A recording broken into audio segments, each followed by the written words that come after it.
maxing out 8 p.m. and leveling up. Skill shots, build orders, gotta gear up with legendary drops. So let's go and do the daily grind.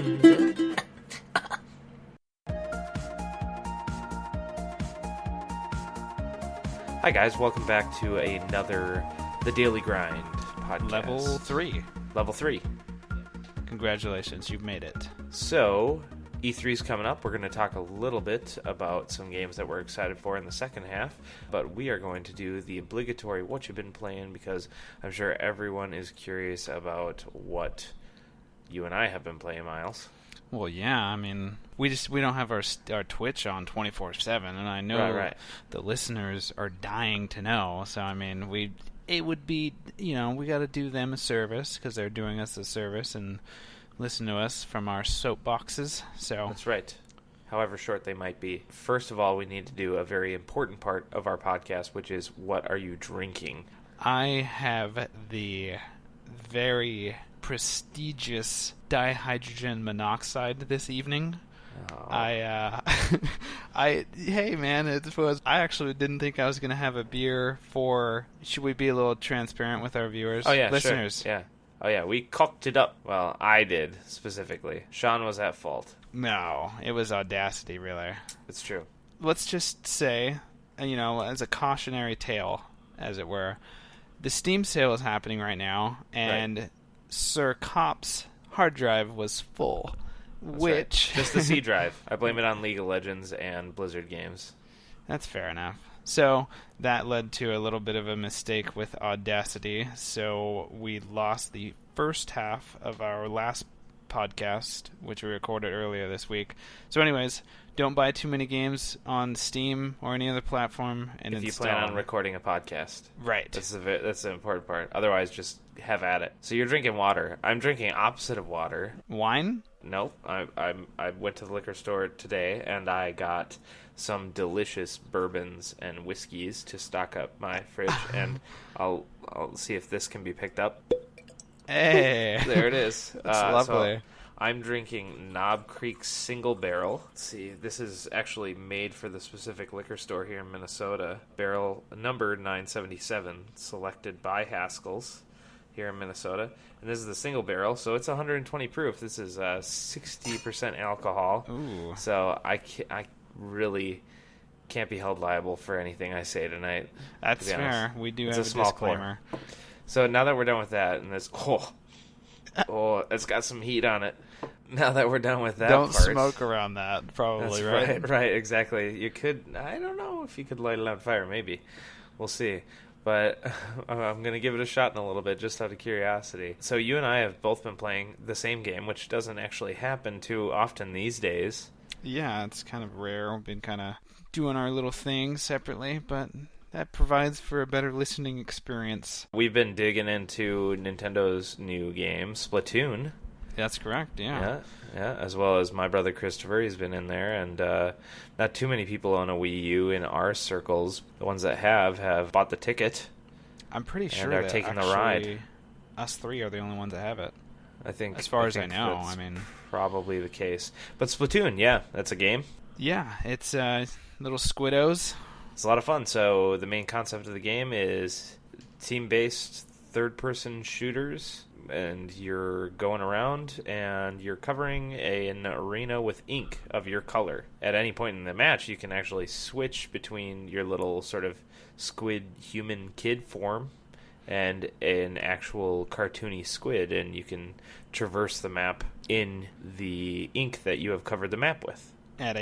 You go a little quicker too, and you're stealth-ish, so yeah. Provides a different dynamic. Has advantages at any given time. You can switch between the two. I think it's a really cool mechanic. I've seen some really, what seems to me at least, because I haven't figured it out yet, top tier play. People booping in and out of different forms, because it happens really quickly. It's very seamless, surprisingly. Taking little pot shots. This happens to me a lot. Vibrant's definitely the case. I'd call it a cross between Jet Set or Jet Grind Radio. I think Jet Set Grind Radio was the sequel, maybe? There's two of them.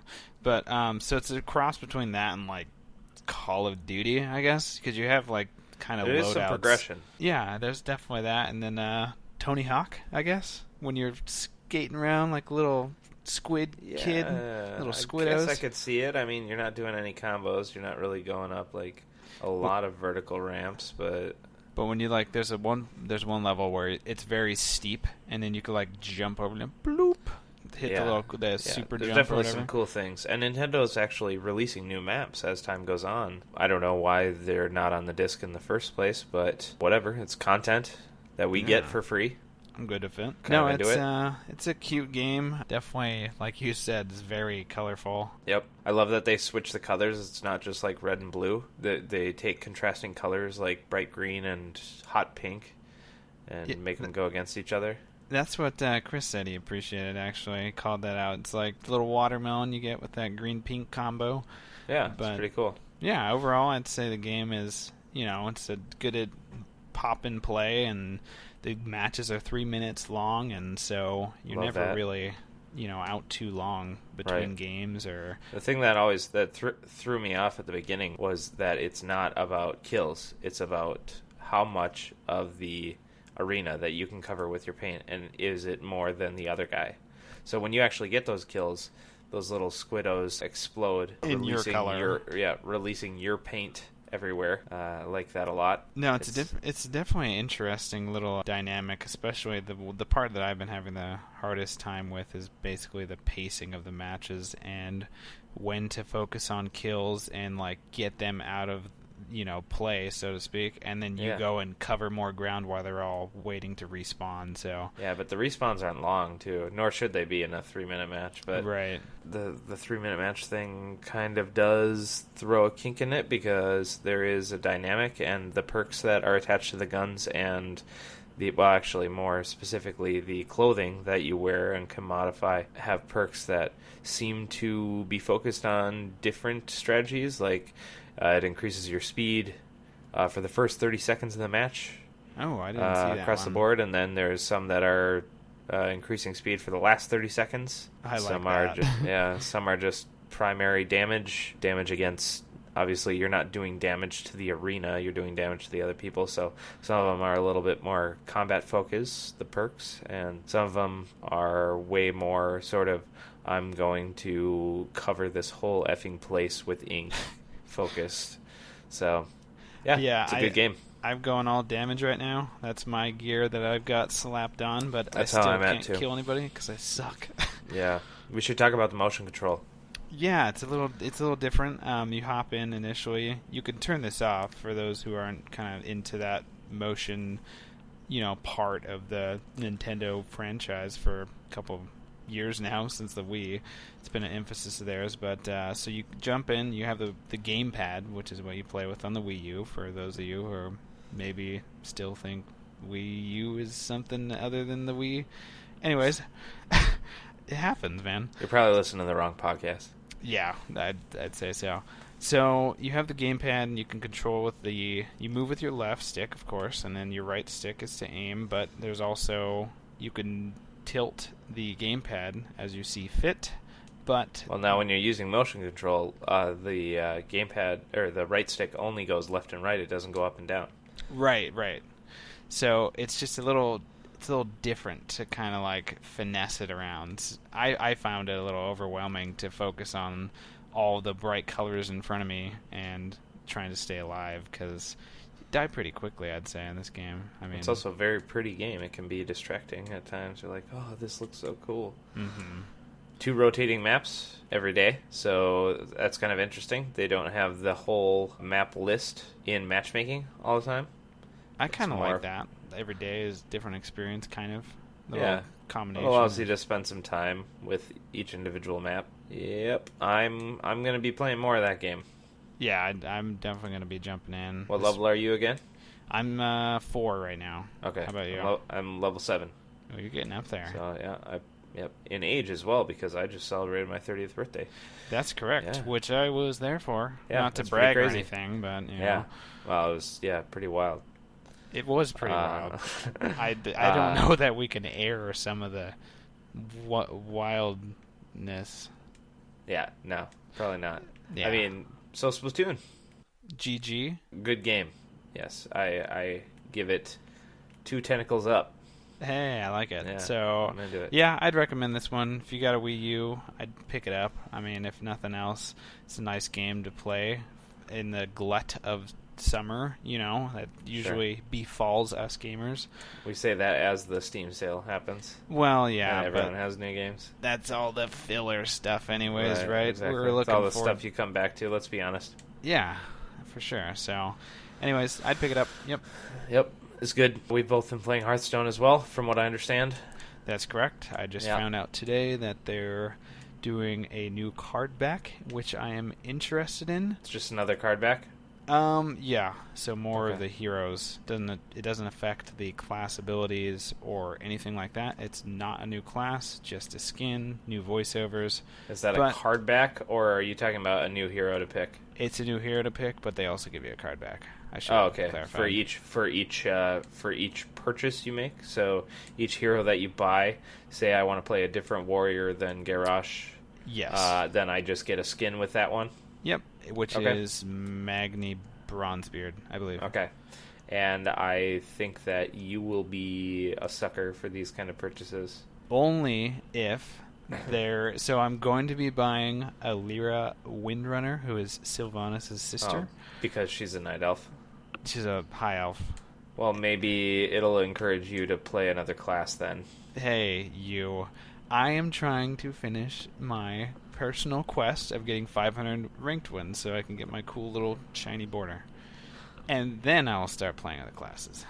I mean, the way that you truly understand understand the game and achieve zen at it is when you know what the other player is going to do and what kind of actions they're going to take as a specific class. So I think you're kind of missing out. I'm just going to say that. Nah, I sit there and I beat my head against the wall on this quest to 500, and I figure out what they're going to do anyways, because I've been beaten by it so many times before, right? Right. That does sound right, yes. Yeah. Yeah. So I'm looking forward to Alira and the Hunter, and then I will be getting Lady Liadrin if that is who they release for Paladin. Other than that, I think I'm good on the skins. They won't be getting my money right away. I got enough card backs. It doesn't really change the game for me. I'm more about the deck building and the ranked play. What rank are you this season so far? Well, right now, I mean, last season I think I got 10 because I was playing a little bit. Right now I'm still at 20. I think the highest I've gotten is 5. That's not too bad. No. And I'd like to, I've just been tied up in Arena right now. I've been playing a lot of Arena, trying to get some new cards, trying to get some of that dust. And doing those. What's your latest, high run? On Arena? Yeah. I think the highest I did recently was 8. That's pretty good. That's pretty good. You definitely learn how to draft after you do it a few times.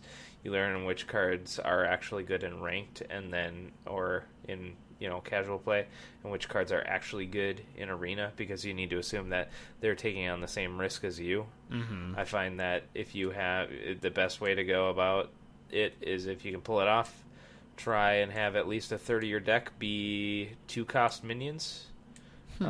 Because you just need that presence on the board, and the tricky spells like priest spells, warlock spells, things like that, they really complement sort of a scheme deck, whereas Arena is much more straightforward in that you just want to pick up minions and you want to have better minions than them on the board with only just a few sneaky things going on. So right, so there's not a whole lot of it's a little bit more straightforward, but I do, obviously because you can't pick the whole deck from your whole list of cards, you are not really playing the same game as ranked play. You're not building your whole deck from all the cards available. You're picking the best card from 3 at a time. And it's random, so I mean... Right, and then slowly building a deck, after you pick your 10th card, you're kind of like, okay, where is this deck going? What cards can I... No, if you take more time looking at the cards in your deck, what they do. I know you don't really like to play Arena, but I think it's really fun. Do you do tier lists, or no? What do you mean? Because I've seen lists, by class, tier lists for each specific class, which they rank the cards. If you're off, you just look at this card and be like, Oh, is this right. generally good? It's just kind of like a law. Yeah. It's, well, after you've played the game for a while, you just start to know that stuff. You know, if I see Warlock and I see Hellfire or Mortal Coil, I'm usually taking Mortal Coil just because it allows for a little churn of the deck. I get to pick a card, and I get to do a little bit of damage if he's at 1 health. The game is still really good, and they just announced a new, I don't even know what it's about, but a new mode for it. The Tavern Brawl? I read Tavern about Brawl, that, yeah. and I'm still a little confused on Well, what exactly it is. I think essentially what it is it's kind of distilling the ranked play into a short period of time. Very similar to the next game that I want to talk about, which is Destiny, which has sunk its teeth into me again. But there's events that will last for, from what I understand, it'll be like an event that'll last for a period of time that's not horribly long, and you'll get rewards for doing well in it. So it's another way to encourage players to log into the game en masse. Yeah, see, the problem that, and Chris and I have talked about this before, is that dailies in Hearthstone are just not that accessible, because you have to actually win as whatever class it's dictating. Here's the Storm, you just jump in and you play whatever it is, whatever class they're telling you to play. Sure. You're really not getting a lot if you're completing anything but the 800 quest. A little bit more of a grind in Hearthstone, or in Heroes. You think it's more of a grind? I think it's more of a grind in Hearthstone, because you get no gold, and then the packs are 100 gold. Well, if you're bad at it, yeah. Anyways. Hearthstone is great, and I will continue to be playing it now that I can play it on my phone anytime. Anywhere. Ugh, including on the pot. Yes, that's happened.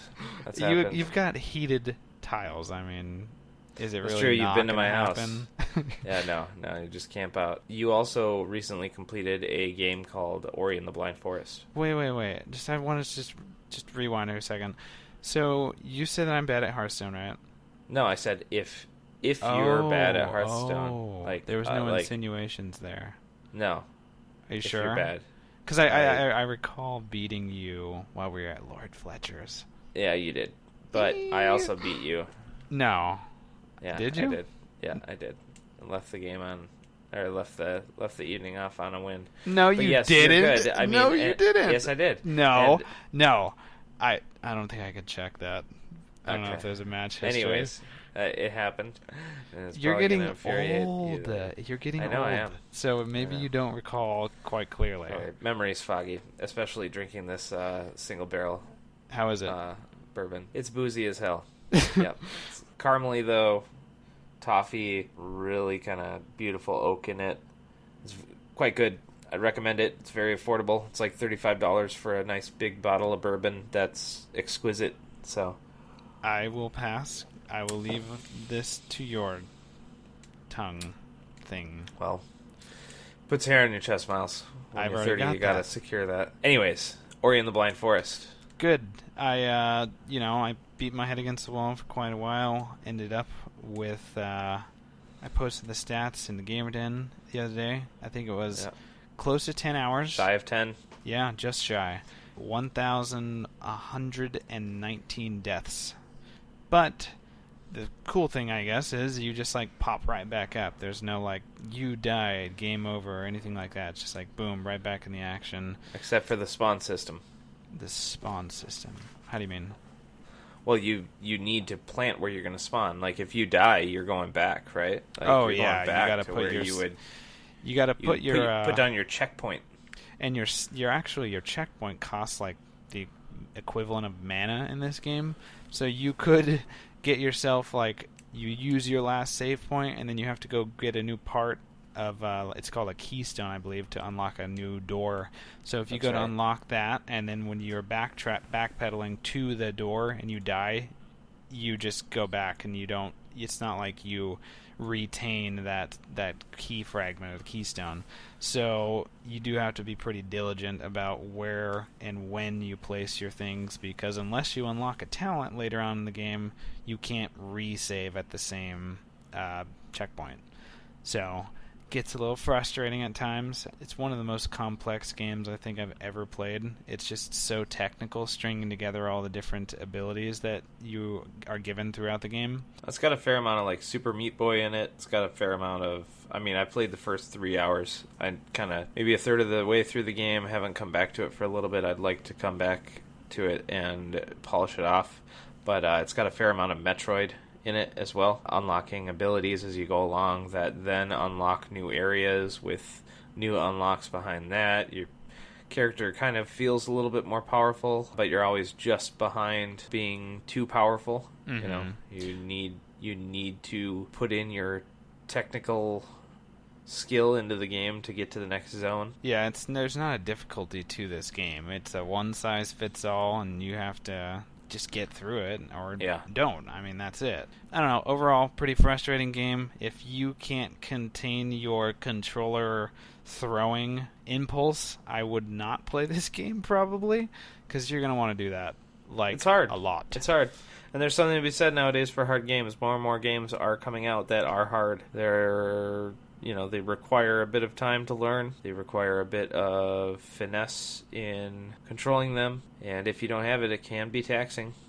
Yeah. So, anyways, I give this one an 8 out of 10. I mean, I don't think I would be in a rush to play through it ever again, or probably not any games of similar difficulty, just because it's a little off-putting to be stuck on a sequence for so long. To be spanked again and again. Yeah, I mean, usually I pay extra for that. I just paid the $15 for this. You're getting a deal. I think so. I've had a lot of fun with the time that I've spent with it. It's a good game. It's very pretty. Yeah, again. I'd say so. The art style is pretty great.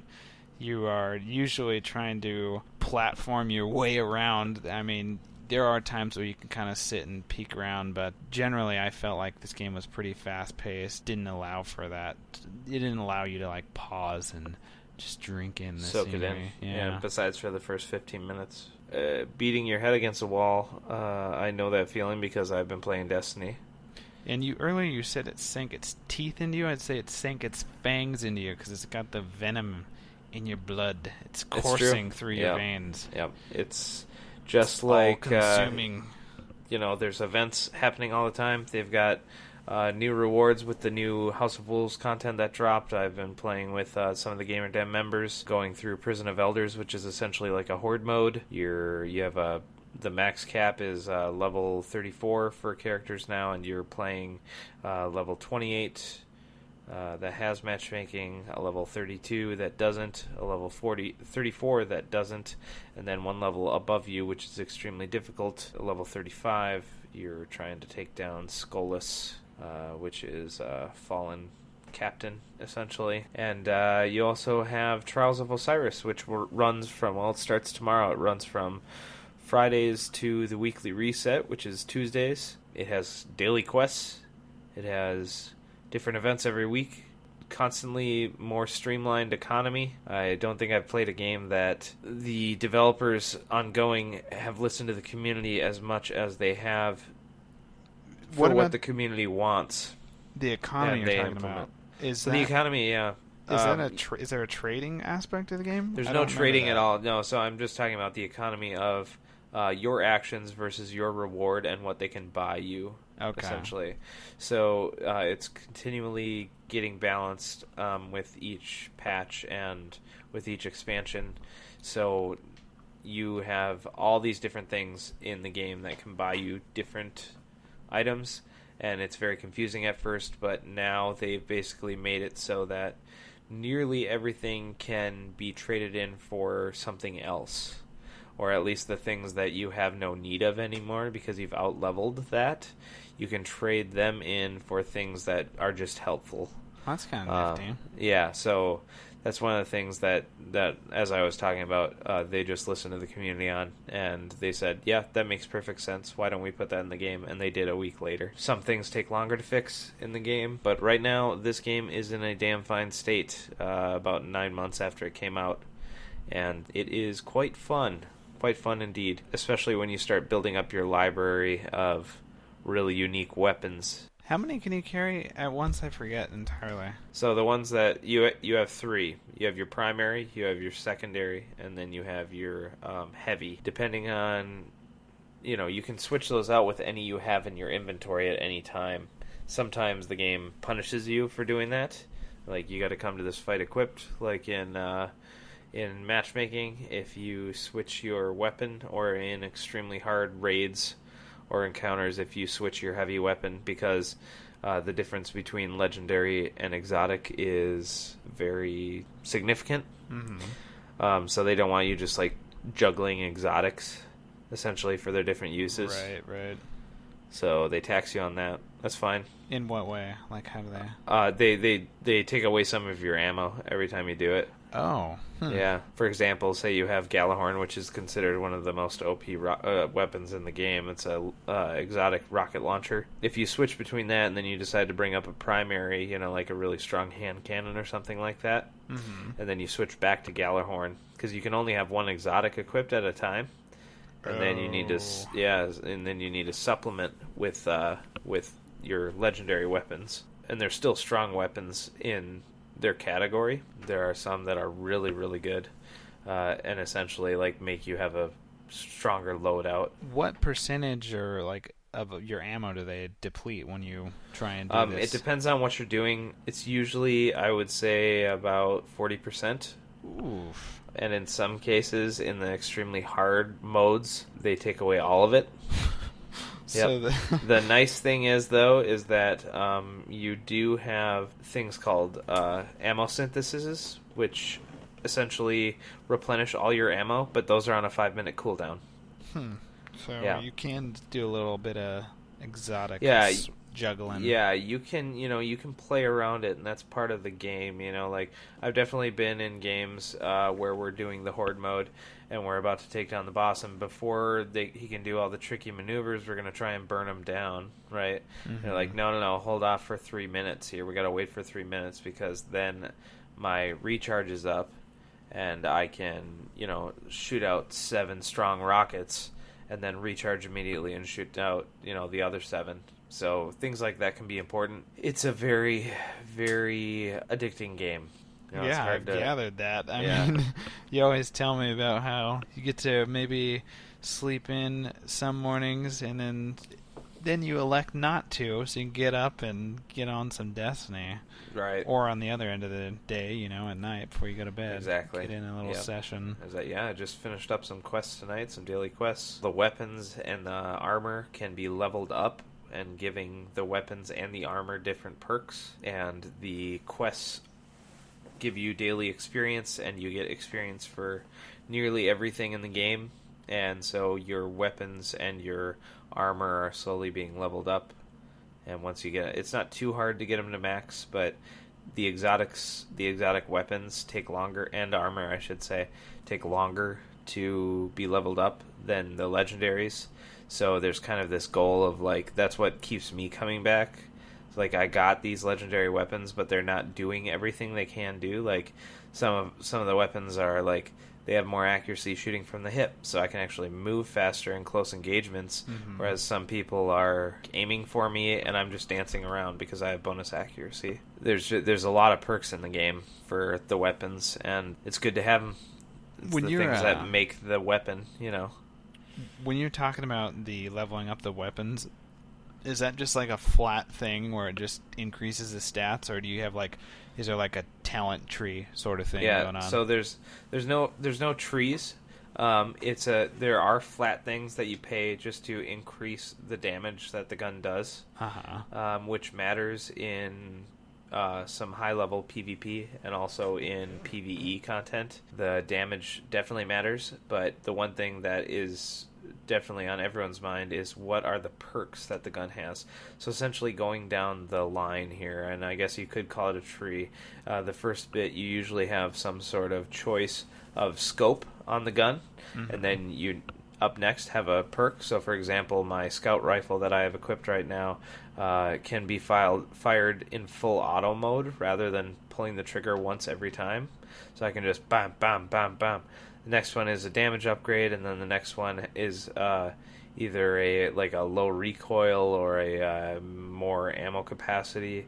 And then the next one that I have is causing damage with this weapon increases its stability. So essentially, I have So I'll just hit, and then it'll just it'll have very low recoil, and I'll just be able to, with that full auto, just pump out fire damage. Yeah, so that sounds like comparable to Borderlands. There's like certain... it had a different angle where like manufacturers of certain weapons had different inherent perks to them. Some just flat out did more damage. Some, like you were saying, the more like you shoot it, the more accurate it gets. Right. So it's kind of funny little dynamic. So it'll be definitely interesting for this game 2 years down the line when there's a lot of different perks that can be combined. And some perks have already been considered OP, so they've been taken from the game. Like Field Scout, the perk is maximum ammo capacity.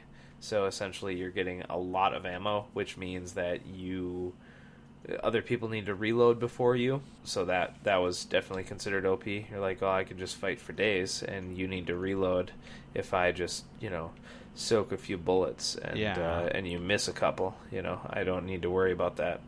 So while they're reloading, you can just chase them down with the last third of your clip and just boom, boom, boom. Yeah, but Destiny, I mean, the raids, one raid, the first raid is really good. The second one is kind of meh. Is this the one that was released with this new expansion then? Or Nope. So there was the first raid that came out when the game launched, or a week after it launched. House of Glass? Or Vault of Glass. Vault of Glass. And then the second raid was Crota's End, which is a big zombie moon man boss thing. It was okay. I play Vault of Glass for fun now because the raid is fun and challenging, and Crota's End is just kind of Do you get like currency and stuff then for just beating the raid and not needing the loot per se? There's an RNG factor to it, and I don't have all the guns from that raid yet. And so, in fact, the gun that I just mentioned was from that raid, the Vision of Confluence, but there's still more that I would like to acquire. And so I just run it every week in the hopes that a gun will drop, essentially. Mm-hmm. You get experience, you get a chance at some really good loot, you get things that are helpful, even if they're not like exotic weapons for running the raid, and plus it's just fun. So, I mean, it's never, like, not worth your time because you get some swag out of it, Mm-hmm. But more people are running Vault of Glass than they are Crota's End. So, there's no raid, per se, in this new expansion. It's that horde mode of increasing difficulty, level by level. And there is the endgame PvP content, where your level matters, your level of damage on your weapon matters, whereas in normal PvP, everything's balanced out. So it's standardized, sort of, in normal Right, PvP. exactly. Yep. So the thing that gains more value because of that is the perks on your weapons and your armor, because they don't reduce those. Right. It's just it's inherent. So like the really good guns in PvP right now are a few that are just ridiculous because of the perks that they have, and it's not necessarily because they do more damage. It's just the perks are really nice. So can someone go in with a ridiculously awesome weapon and kind of smurf then, in a way? Yeah, well, they technically could, but it would only be because of their skill with the weapon. Okay. So because all that damage and the armor is standardized, so it would be the perks on that weapon and also just their skill with it, which I like a lot. As much as I thought I would really like the endgame PvP content and I can compete with those guys, I really just like the normal PvP stuff because it allows you, there's a couple weapons that are considered really top tier in PvP at that high level, and then that sort of top tier weapon doesn't matter as much in the just regular PvP. Kind of like that because I've definitely got, even though I have both of the guns that are considered really top tier, the people in that game mode are just so damn good with them. Is there a PvP specific gear then, or can you use both interchangeably? Yeah. Well, you can use both interchangeably, but the PvP gear has very subtle things on it. Like my PvP gear that I have is a let's see, a chest that allows me to carry more ammo for shotgun and carry more ammo for hand cannon, and those are two very, very strong classes of weapons for PvP, right? Whereas if I were to equip something else, it might say carry more ammo for sniper rifle and pulse rifles, right? Which might be a little bit better in PvE. And then there's other things too that I have that are like does more damage. So for example, my gauntlets that I have chance to generate super orbs, which power your super ability when killing specific enemies with melee attacks. So those are a little bit more focused on PvE because they're very specific. But PvP, they're like, well, let's just kind of give them good stats, you know, like all of the armor still has stats on it too. That you have discipline, intellect, and strength, which will reduce the cooldown of your grenades, your bonus effects on your melees, and your super abilities. And so that is very important as well. So you want, and the stats change kind of RNG-like, so you want good stats on your armor as well. Yeah, there's a lot going into this game, and it's only getting better. So what would you say, like, your general, you think you've got, this has a lot of staying power for you right now for the foreseeable future, or? Right now, I'll probably fall out of it again for another month or two before new content comes along and just try and catch up on some other games. But right now, I'm like all about it, you know, because I understand how the raids work now. I want to go through and I want to get some more gear, and even if I'm not doing daily things, like there's still my weeklies that I can get and get some good rewards for it and still feel like I'm, you know, if I just have one night of the week to play, I can still feel like I'm get a lot done, getting something. So then, what do you say to all the naysayers like me? Generally, like, you know, that's kind of been a lot of the attitude. Yeah. You don't need to play the game, but the game's not going away, and it's only getting better. So eventually, you'll hit a threshold where the game will reach a point where enough people are playing it and have like sort of converted and forgiven Bungie that they're like, okay, I'll try it out, and they'll come back to it. And if they played it in that first month, they will see a completely different game. So then I guess the other question is, with Halo 5 coming out and people who are disillusioned with Destiny, do you think they're better served by jumping back into Halo, or do you think they're legitimately better off? 343 is gonna, you know, I mean, let me say this. So that would be like somebody, this is a little unique because it's the first person shooter that's kind of done this thing, you know, but like it'd be like, okay, am I gonna give up World of Warcraft to play Call of Duty, kind of? You like, think it's that big of a divergence? Well, I don't think it is within styles, but I'm just trying to make, like, am I going to give up Destiny to play Call of Duty, essentially? Because the competitive level in Halo will always be there. I think there will be people that will buy Halo 5 and they'll be excited about it, and they'll play it, and I'll be one of them. But Destiny always calls, as does all the progression-based games. People will be like, okay, I'm kind of tired of Halo 5. I want to see what new gear there is, what new events there are in Destiny, and so that's what'll keep them coming back, because Halo 5 will be, for lack of a better term, kind of stagnant after a while, even with 343's ability and Bungie's historic ability to kind of change things up from time to time. I wouldn't be surprised if Halo 5's multiplayer numbers go down within 6 months.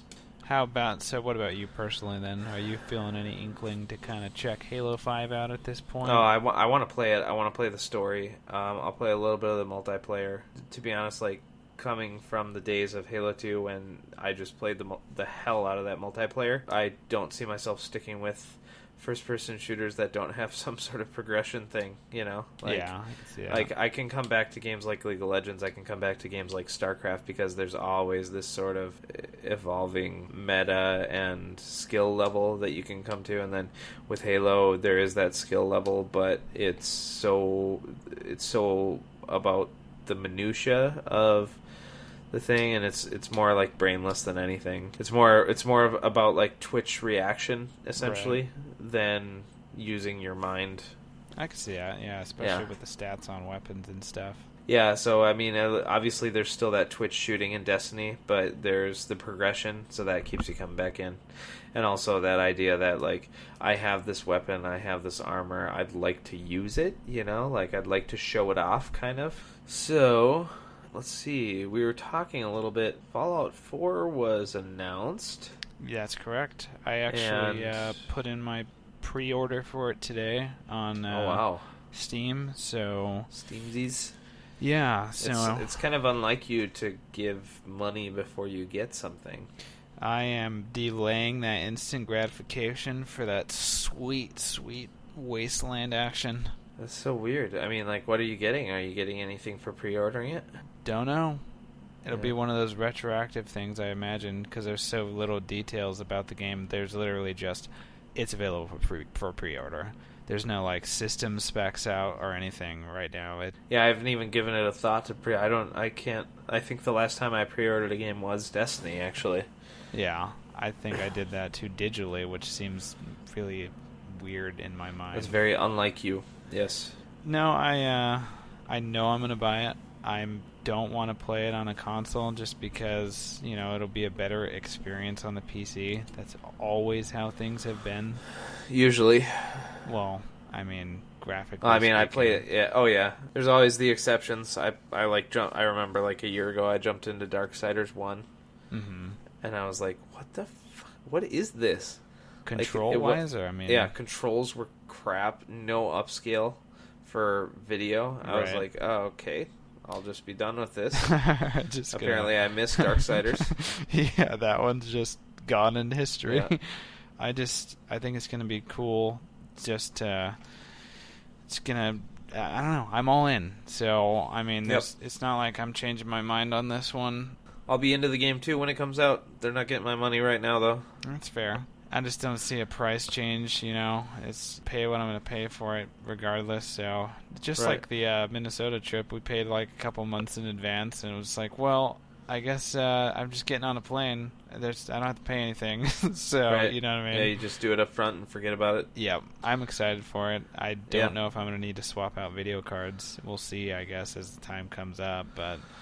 So, yeah, my little brother, he talked about 9 months ago that he wanted to build a PC and asked for my help, and I said absolutely. And now he's coming around and he's saying, okay, I got this much money to spend on a PC. What can it get me? Well, I've got a motherboard sitting here that's just gathering dust. It hasn't been used. I didn't return it out of negligence.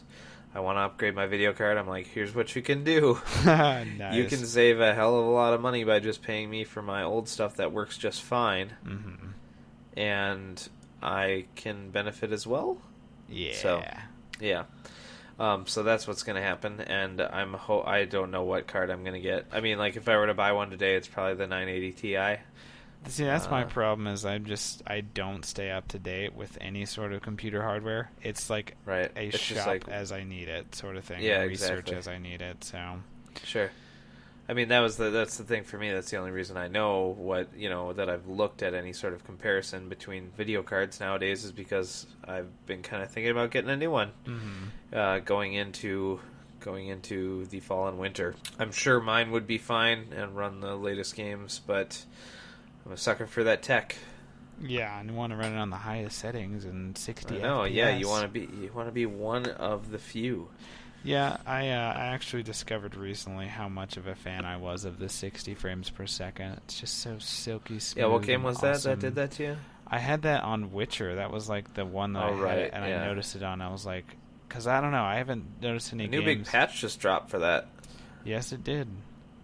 I haven't played. Kind of curious. I'm still gonna hold off for a little bit, but I think I would recommend that, just because We both had the a idea track of getting record into of- like an 120 hour game right now.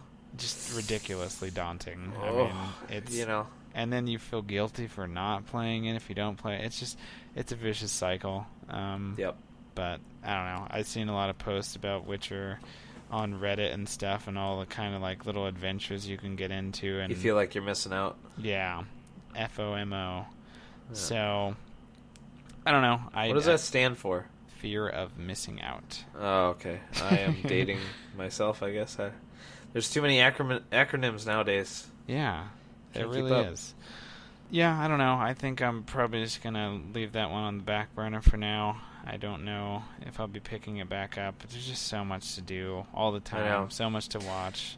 Speaking of that, I think we're going to be holding off on some of our Destiny Heroes of the Storm callings to do a sort of let's play with anybody that wants to participate in the light of the new Fallout game being announced. Which Weird. Sean has never played an entry in the franchise, so... Right, I haven't.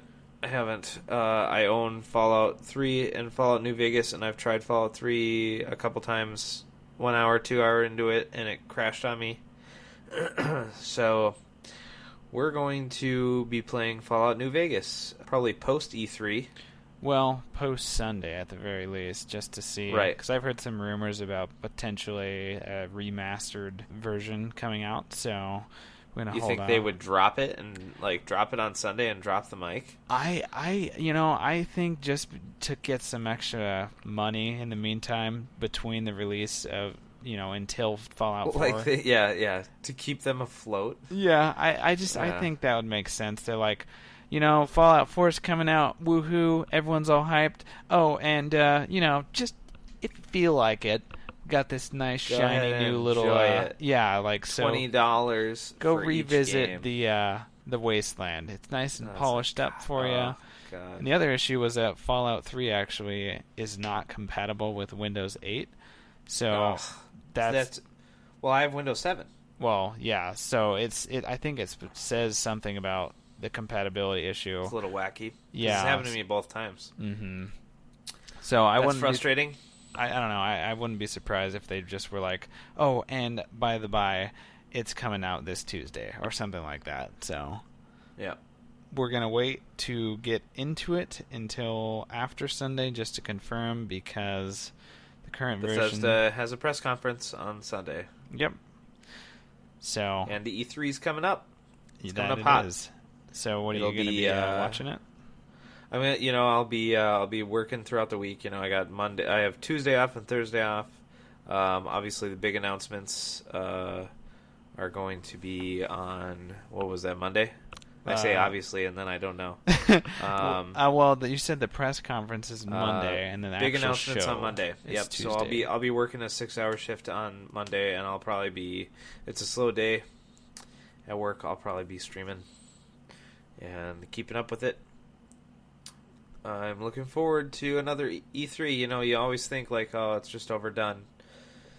And then you hear new things, and you're as giddy as a schoolgirl again. This is probably the more, in recent years, the one I've been most excited for. There just seems to be so much. Oh, yeah. And so much to choose from.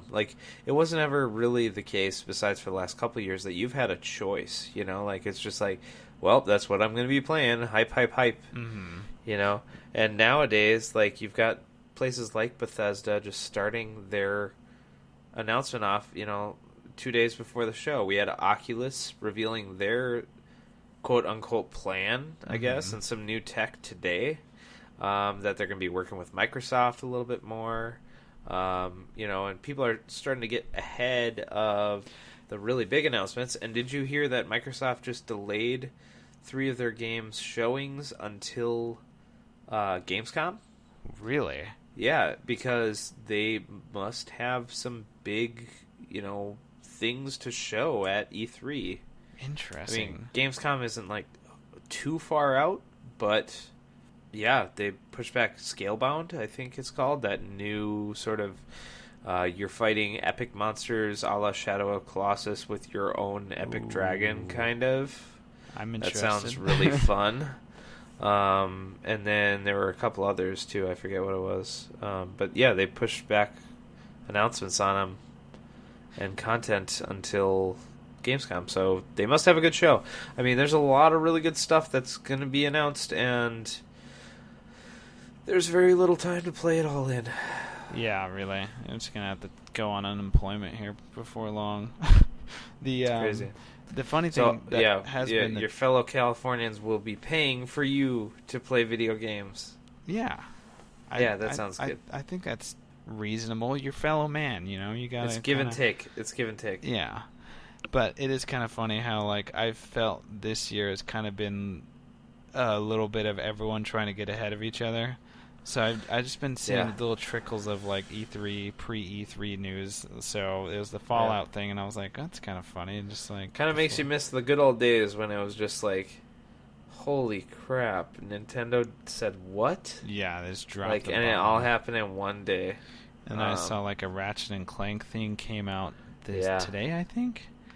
But it's exciting, even, it's fun to have that day when just, like, the hype is real. But it's also fun to, like, just kind of live in the couple weeks that, like, everyone's kind of excited about video games. Mm-hmm. Like, it's a couple weeks long that things kind of trickle down. And I think we'll probably take a break here, and then we'll talk about maybe some of the E3 games that we're really excited for and content that we're excited to see. How's that sound? Sounds good to me. All right. I'll see you on the other side. We'll see you on the other side. Hey guys, we're back, and E3 is looming. It is breathing down our necks. The big, egregious elephant engagement. Electronic Entertainment Expo. Damn it. For the layman. So, we're going to talk about a few games that we're excited about, and we're excited about seeing content from, and definitely Fallout 4. I think it needs to be addressed. Yeah, so I saw in the show notes you had mentioned which developer do you think would steal the show, and then by proxy, I guess, what game do you think will steal the show? I think since Fallout 4 has already been announced, I don't think it's going to, like, run away with it for the hype, at least. I think our hype has been tempered. I think it's up there. Well, I mean, you're talking about... it would depend, right? Like, there could be a trailer that is like, oh, Legend of Zelda isn't coming out till 2016, which is confirmed now, but look at this gameplay. Okay. But we could see a full gameplay trailer and the first 20 minutes of Fallout 4 or, something. And I think it's still up in the air as far as, who's going to steal the show, what is going to be the biggest sort of announcement, the biggest takeaway from the show. So I think if Bethesda just comes out on Monday in advance, or no, Sunday, right? Yeah. No, it's going to be, Sunday, June 14th, yep. So if Bethesda comes out Sunday and they're like, The Elder Scrolls 6 Fallout 4 release date, drops the mic, I think that would be it.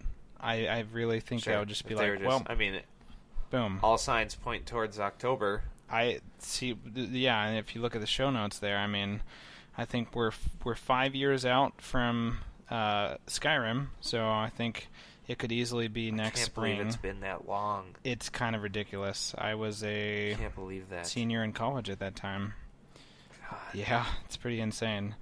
When you're looking at the timelines here, I mean, they're definitely ripe for, new installments in both of those franchises. So I wouldn't be surprised if they... I think, Fallout 4... I think we're going to see some big things, like just that they're having their own show. I'm expecting some gameplay from Fallout 4. I might be expecting Elder Scrolls announcement. It's going to be huge. I'm hoping for good things, because the stuff that you need to have your own, as like a developer, to have your own press conference, it needs to be substantial. Like, you need to capture people's attention for an hour. Yeah. So I'm hoping that they come out just guns blazing.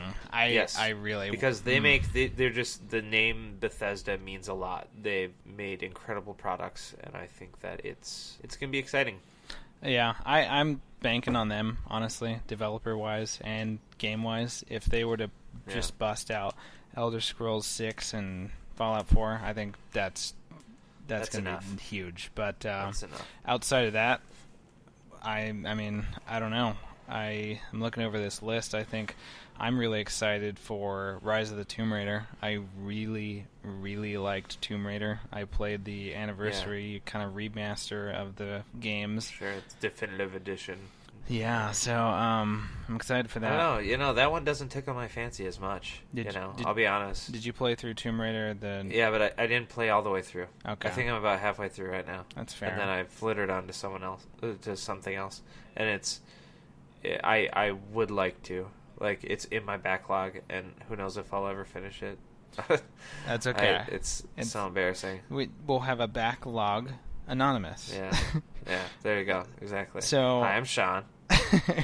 I haven't finished Tomb Raider. And I have a big old dusty game of virtual games backlog. I know. Something. It's ridiculous. It's shameful. It's okay. I mean, if I were to look down this list here, so let's just talk about games that excite us. Let's just go down and just. You want to just do like a quick yes no? Yeah. Okay. No, we'll just do like a quick little hype, like how interested are you in it on a scale of 1 to 5?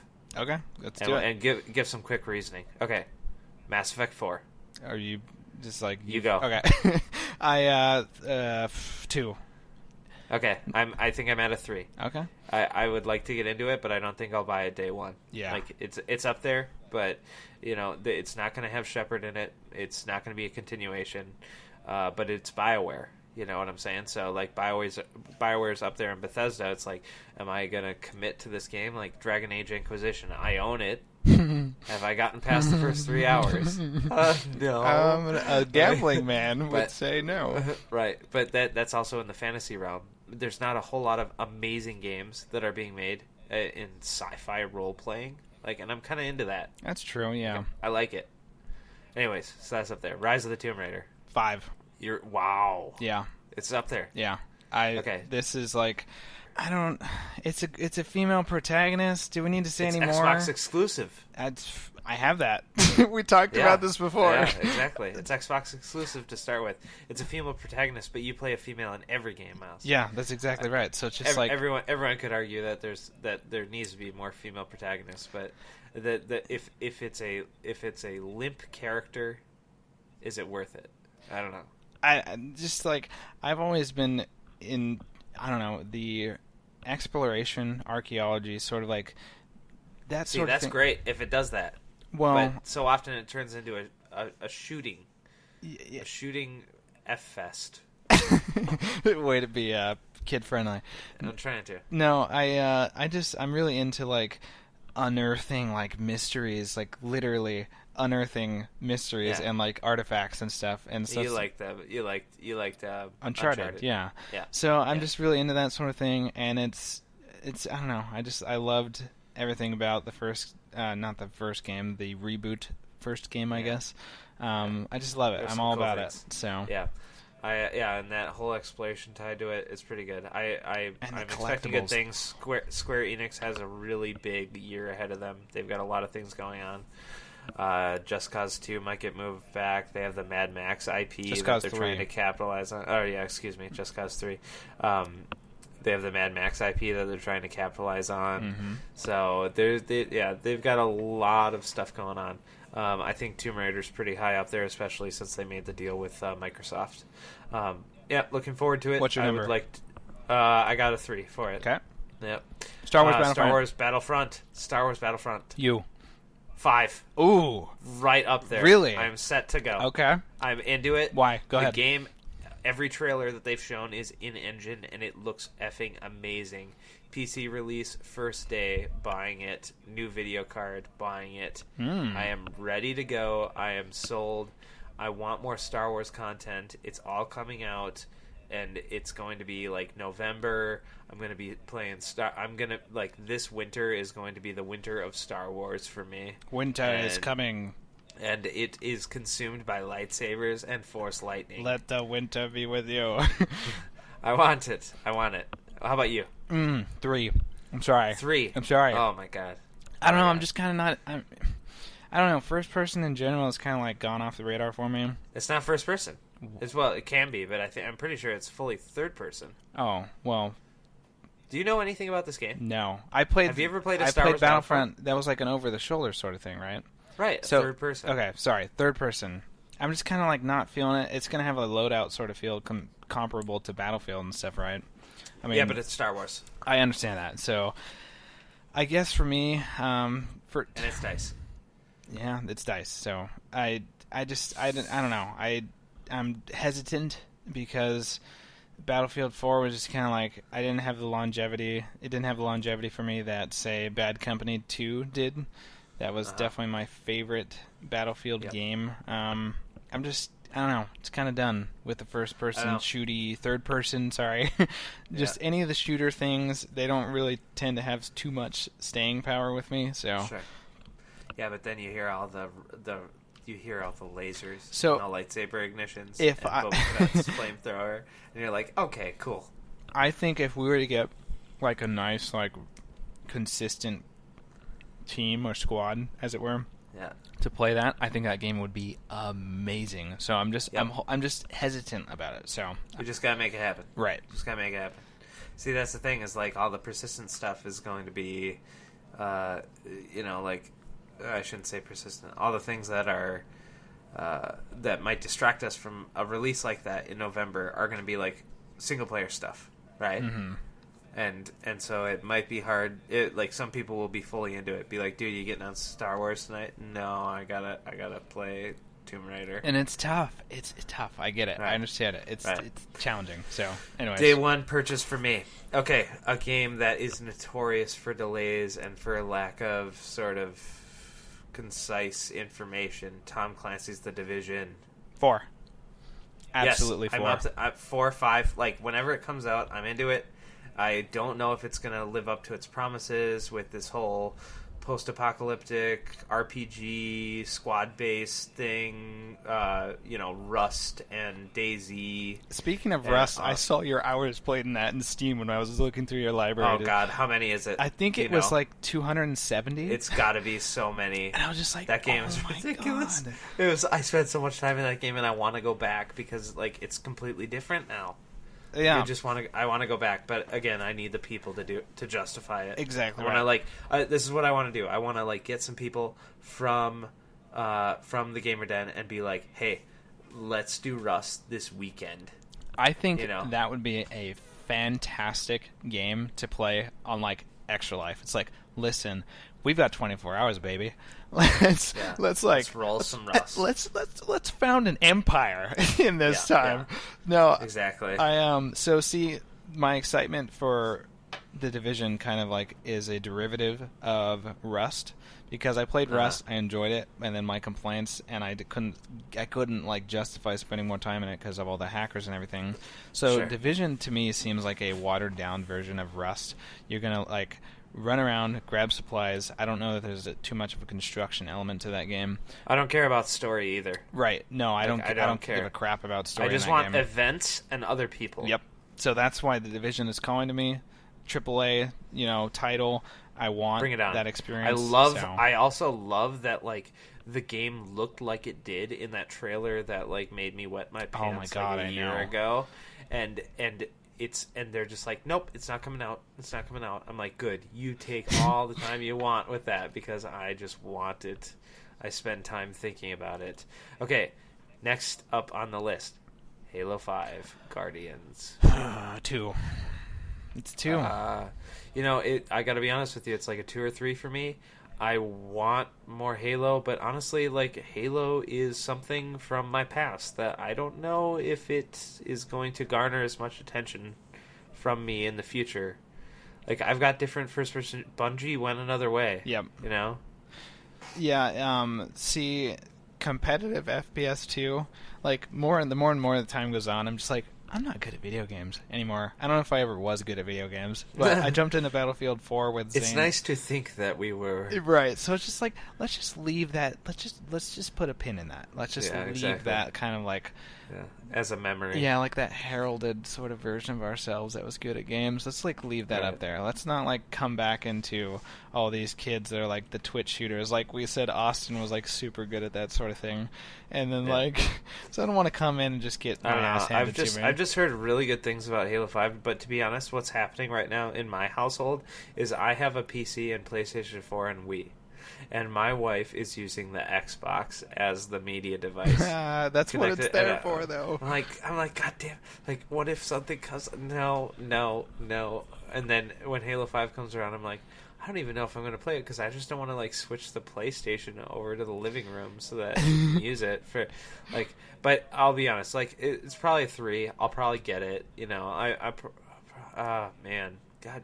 You know, it's just like I love it's hearing the like, conflict in your voice. Yeah, it makes me it's so just happy. Like, it's just almost like it's almost like presenting like 2 turtle doves as a sacrifice to what Halo used to be. just remember who I was, and like I'll buy it and then I'll play it. I might not play the multiplayer, but I'll play it just to see what's going on with Master Chief and whoever this new guy is. Yeah, see, that's the other part that I'm kind of like, really? Like, in the first game, it was so just mesmerizing. It was like, oh my god, like, there's these aliens, and there's like this super weapon. We gotta destroy the super weapon. And now it's just like versus everything. It's too, like, mundane now. It's been brought back to Earth, and now there's, like, all this, like, contrived, like, oh, like... Yeah, but they brought it back to Earth in Halo 2. And I just, you know, I wasn't into it. Like, the first Halo was, like, the first Mass Effect for me. It was just, like, this it's like, groundbreaking, like, premise, and I'm just like, this is amazing. I want this. And then after that... It was so fun. Yeah, and then after that window's over, and I don't know, it just kind of, like, gets diluted over time for me. It reminds me of, like, the Batman Superman trailer when, like, oh, you know, like, Superman's a god, not a false god, we're going to bring him down, whatever.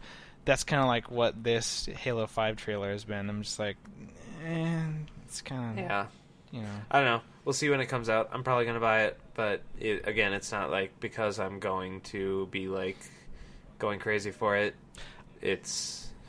It'll be because I'm going to play it at some point. This is what I'm going to do. I'm going to buy that game the very first weekend that, like, Grady wants to hang out, for example. We'll play through it in a day, and then I'll go, like, trade it in. Probably won't touch it again. I'll just go trade it in, you know. I'll take a $15 loss or something on it. So shameful. Why is that shameful?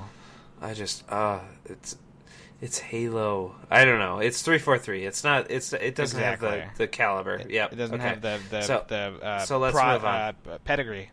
Right. Exactly. But to be honest, 343 has a pretty good pedigree, except for some of the oversight that went on with Master Chief Collection. Yes, absolutely. I want to go back to that. You should. We talked about that last episode. Yes, we did. Halo 2. You need to play it. We should. Well, I want to. Okay, so Fallout 4. We're going to make this quick. I'm going to. We're going to make this quick and simple. Fallout 4. 4 plus 1. See what I did there?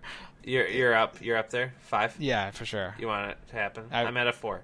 I want to play it again. It's daunting because it's another Bethesda Skyrim game. It's like, God. So listen, I'm gonna sink so much time into it, and it's honestly going to be one of those things where come this fall, it's gonna be like, what am I gonna play for a month? You know. Listen, you. On top of Hearthstone and Destiny. Listen, you. I hope that Minnesota is stricken with the blizzard of 1,000 years, so you're stuck inside. You have to play that game.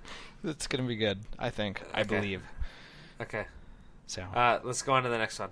Crackdown. Did you ever play Crackdown? So, I played Crackdown 1 on the Xbox 360. It was like one of the launch games, right? As did I. I was up there. It was maybe 3 months after release. Okay, so basically, only draw in that game for me, getting the orbs. That's it. So this is probably a 0 for me. Yeah, but yeah.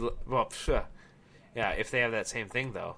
Yeah, I know, but you might be kind of into that. I know. First thing you do, get all those agility orbs. Stop. Yeah, you want that. I know. That's the kind of gamer you are. There are other fucking collectibles in other games. Oh, it's in your blood though. I feel like for me. So, what's your score? I gotta go with 0. Even if it's cognitive dissonance, I have to say 0. Okay. I need to not spread myself too thin. I'm at a 1. I'm at a 1 or a 2, depending on when it comes out, because the first 2 games were really, really nice, and the first game was great. but there's so much coming out that demands my attention. It's going to fall through. It's going to. All right, let's move on to the next one. Okay. PlayStation 4 exclusive, I'm presuming. I Kingdom don't Hearts know, 3. but I would assume that. Yes. You first. For me, I've been out of the Kingdom Hearts fan base and lore for a while, but I own both 1 and 2 on the PlayStation 2, and I have a few of the DS GBA games. I want more of it. I want more of it. To be honest, like, I'm not into the huge lore, and I feel like they're drawing off this lore of this universe they built. Hello, everybody. Sean's audio cut out there because of his hard drive issue, so this podcast is going to come to an early end. Anyways, just want to thank you for listening and tune in